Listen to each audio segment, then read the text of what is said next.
pick up with Terry Cole Whitaker where we left off in just a little bit here. So Jesus said, "For judgment I came into this world, that those who do not see may see, and those who see may become blind." Some of the Pharisees near him heard these things and said to him, "Are we also blind?" Jesus said to them, "If you were blind, you would have no guilt.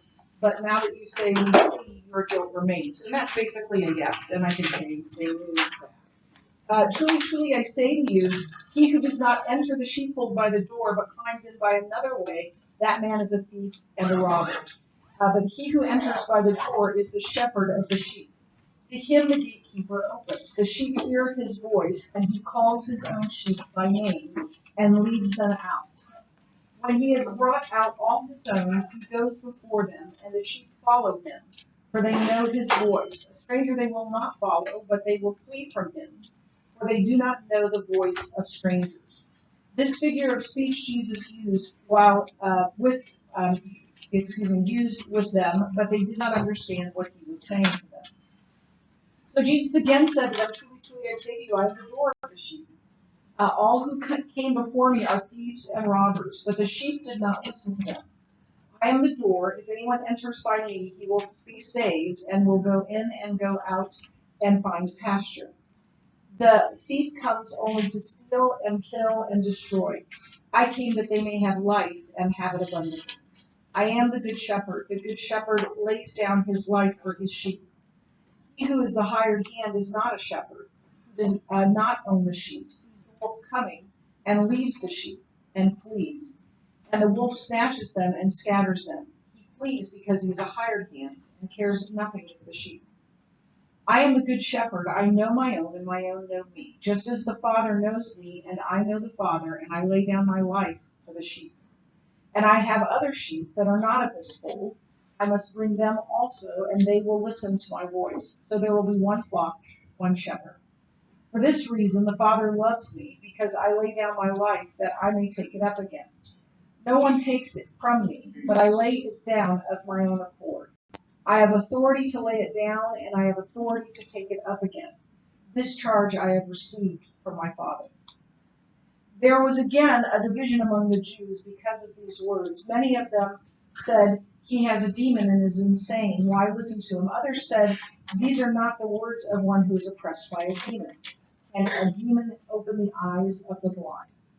So we talked about blind sinners, people who cannot understand who Jesus is, and then we talked about thieves and robbers, and we talked about how those are false teachers, and truly, whether they know it or not, anything but the gospel of Jesus Christ is false, is a false way, and not a way at all. We talked about sheepfolds a little bit. And then we talked about how a thief breaks in to the house to steal, and talked about some religions that are not the true way. And then we talked about the true sheep.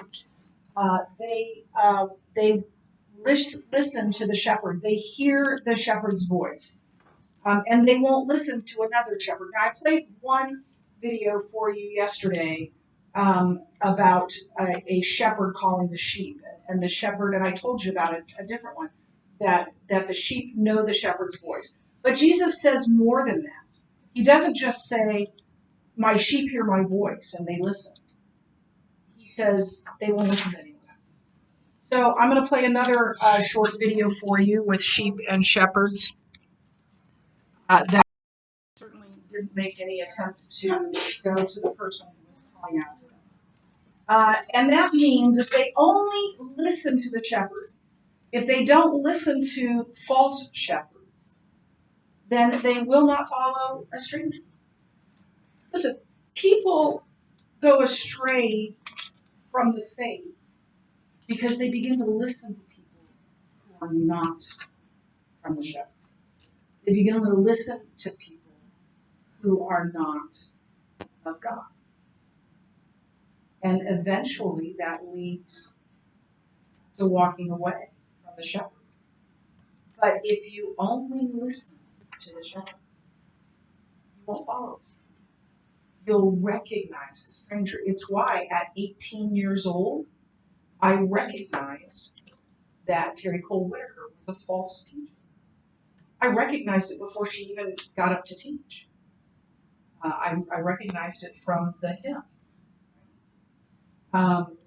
And she's going to go on, and remember I asked you to write down in your book everything that she said that is false. So let's start with what you've already written down, and then we'll watch more of this video. Yes? I'm sorry, with the Sure, we can do that. We can do that. Name a couple of things that you heard, though. Yes? So I have two that kind of go together. So the first one is our life gets better if we if we keep going. Like it just in general, she was just like, it'll get better. Like just continue and you'll be like more prosperous or whatever. And then she said there's no universe, and religion has always said there's no universe. So I was just like, what? In the beginning, God created it. Yes? And then with that, then like a couple sentences later was like, the only way to like discover the universe is to discover yourself first. Right. Yes? She kind of views like our spirituality and science interchangeably, so it just kind of seems Yeah, I think she's trying to give legitimacy to her theology with science. But it's bad science, obviously, but it's also backwards, right? The legitimacy of science created it. Yes. Yeah, kind of along with what Caleb first said. She's basically like, the more we let go of like our old selves, we'll like be a better self. But like, it's not. It's very self-centered, isn't it? And you're going to see more of that. That it's very self-centered, and that is true of most false religions. It's all about you, especially the ones that are kind of new agey. That's a old time. Like, it's not. Using science. She's not a scientist. No. She's not a theologian. Okay, so just before that. Okay, so Socrates did say, "Know thyself," but it doesn't mean what we think it means. What it means is know your limits. That has nothing to do with what she's talking about. So she takes this saying from Socrates out of context, right? And tells us what it means without even taking the time to find that out. Know thyself. And she puts a very 20th century take on it, right? And then dissipative structures are a real thing. They're a thermodynamic thing. She takes them out of the world of science and puts it into metaphysical things.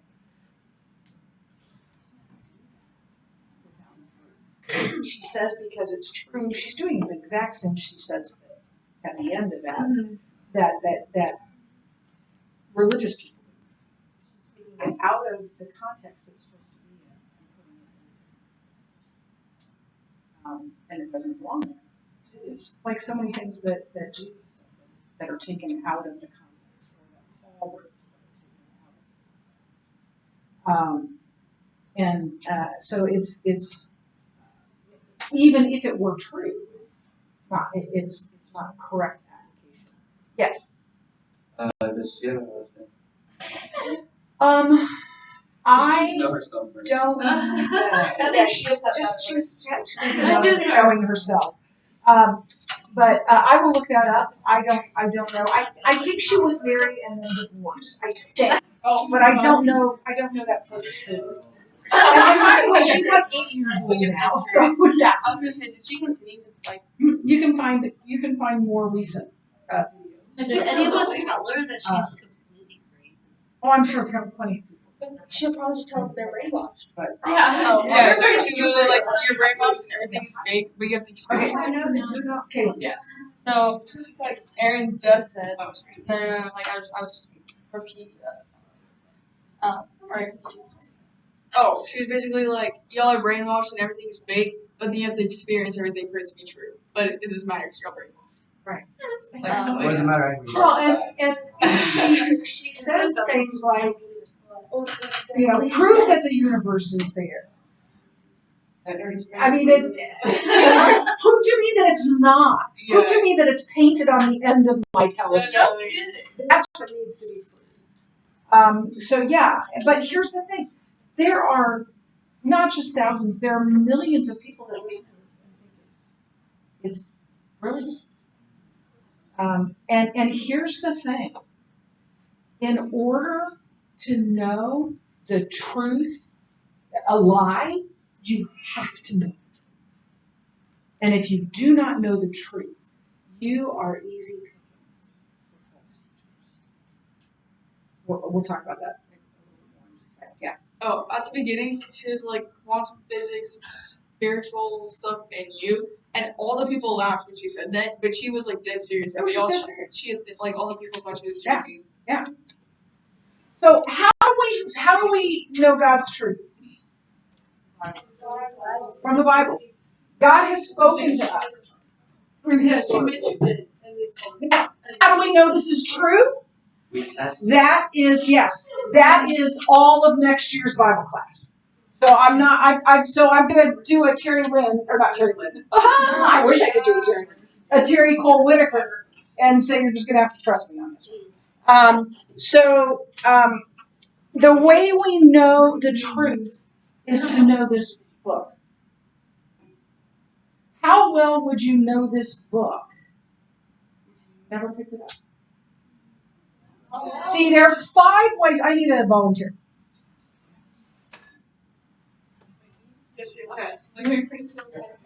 There are at least 5 ways that we can connect with this book.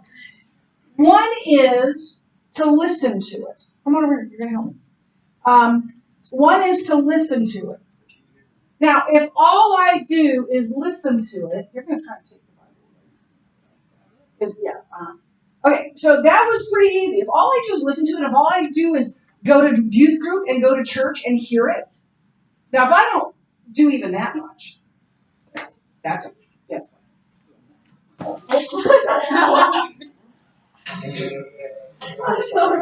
This used to be my personal Bible. Okay, so what about if I listen to it and I read it? What if I listen to it and read it?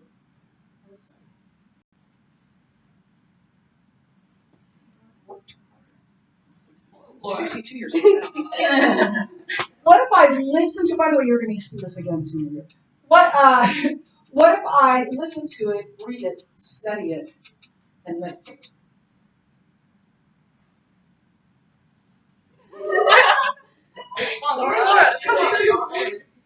What if I listen to it, read it, study it, memorize, meditate on it, and memorize it? She's oddly strong for a 62-year-old woman. You're not going to listen. Look, we are thinking. We are largely. What's the word I'm saying? Ignorant of the scriptures. We are largely anorexic toward the scriptures. We don't spend time in them. And the only way you can figure out truth from falsehoods is to spend time in them. Look, if you have a lot of reasons why. We do all have a lot of reasons why we should be spending considerable time in God's Word. But one of them, we are going to do that. We have students that have graduated from Cornerstone who have sat in Bible class, some of them for 13 years, most of them for at least 4. And for the last 8 years, I have been their primary Bible teacher. And they meet.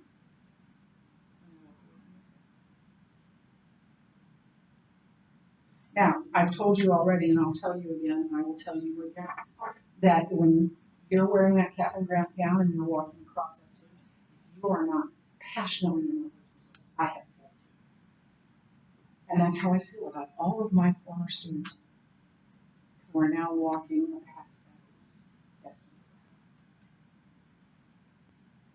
And if we're not going to take the Bible seriously, we're not going to learn what it says and what it means and how we can apply it to our lives. But the world is ready to drive you up. There's a reason why Jesus used the picture of a wolf and a sheep. What chance does a sheep have? None. And that's what we are. If we walk out of this without truly knowing Jesus. I can pick holes in that woman's thinking all day long. In fact, after that church service, I went to lunch with my cousin and a friend of his who believed similarly. And the friend said to us, everything we do, everything that happens to us, at some level, we choose to have that happen. And I knew immediately. I mean, I'm 18 years old, and I look at him and I say, did the Jews choose to be in the place they were in Nazi Germany? And without batting an eyelash, he said yes. And I said, that is insane. And that kind of a statement is obvious. But Satan is crafty. And he will bring things into your life that are not true. Or we want them to. And so this is my very passionate plea.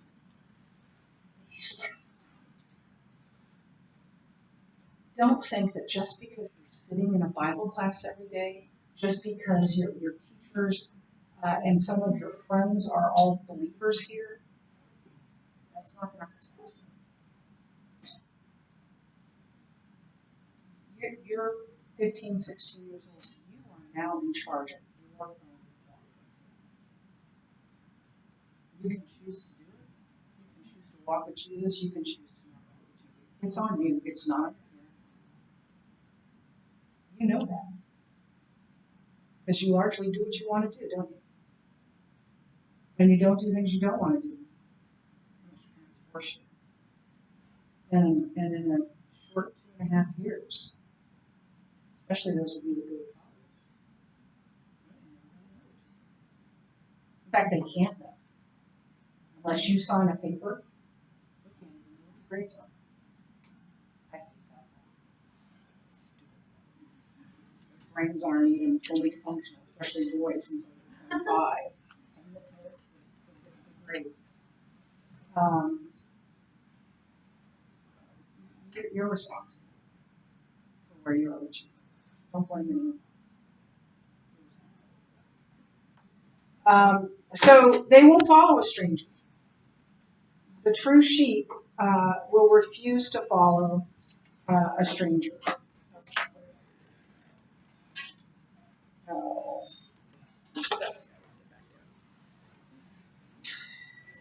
I know.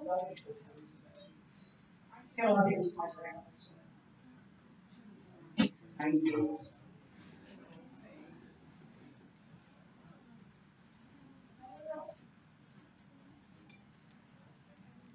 I also love my grandmother's saying, it's your sleeve and your gravy. And that's kind of what I was just talking about.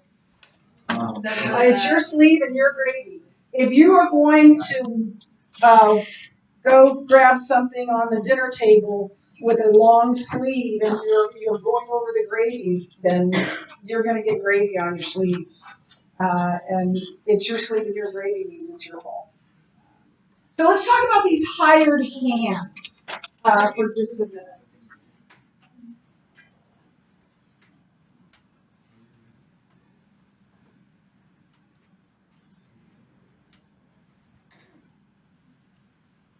So let's talk about these hired hands. The voice of the shepherd.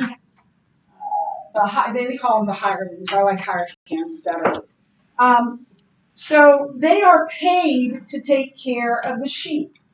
And so they don't have the same investment in the sheep that the shepherd does. The sheep belong to the shepherd. The hired hands are like babysitters. And if you've ever had a bad babysitter, you know that doesn't go very well.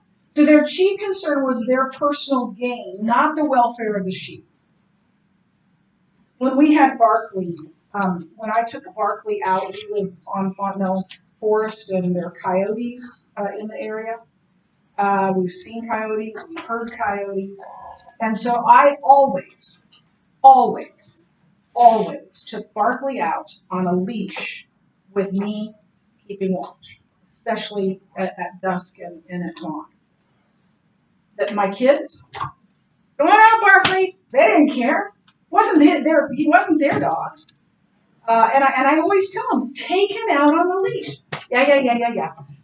They were hired hands. Barkley wasn't their dog. I mean, but he was mostly my dog. And I cared for him. They just made sure he didn't pee on the carpet. And that was different. When I was working, I think I've talked about this before, when I was working for family friends in their shop, I mostly just sat in the office and wrote poetry because I didn't really care about the shop. When customers came in, I didn't say, can I help you with something? I was like, look around, bring it up to me and I'll ring it up. That's all I did. Why? Because it wasn't my shop. I didn't care. Okay, that's it. I better